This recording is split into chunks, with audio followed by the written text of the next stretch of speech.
Hey, so now what we have here is just a point, that point right there, and we got to graph it.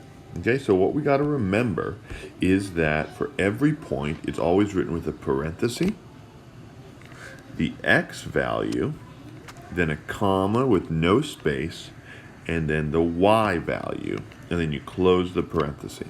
Now, if you're confused about x or y, just remember the x runs left or right, and then the y runs up or down. Okay, let me make this a little easier by color coding it for you. Okay, so, and now where we always start is we always start in the middle.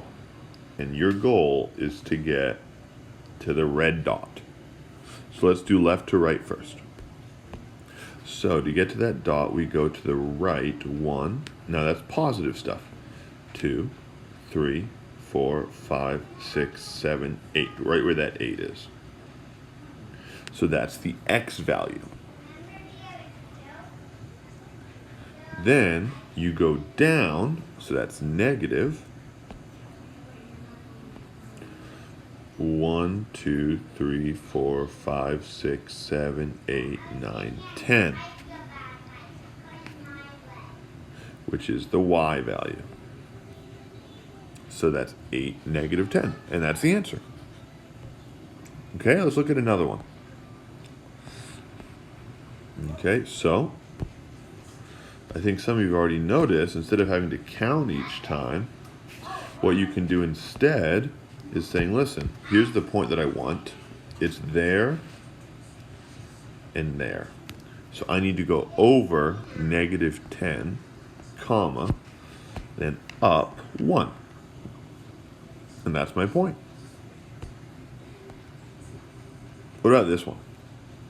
How much do you have to go to over for this one? Yeah, 10. You go over to the 10.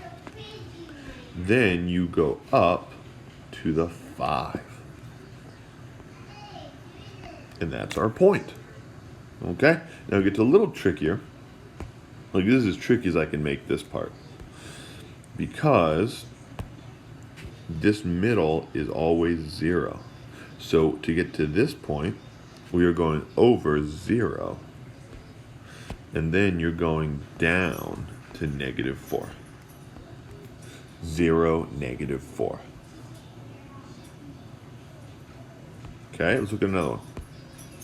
Now in this case, you're going over to the 5, but you're not going up or down.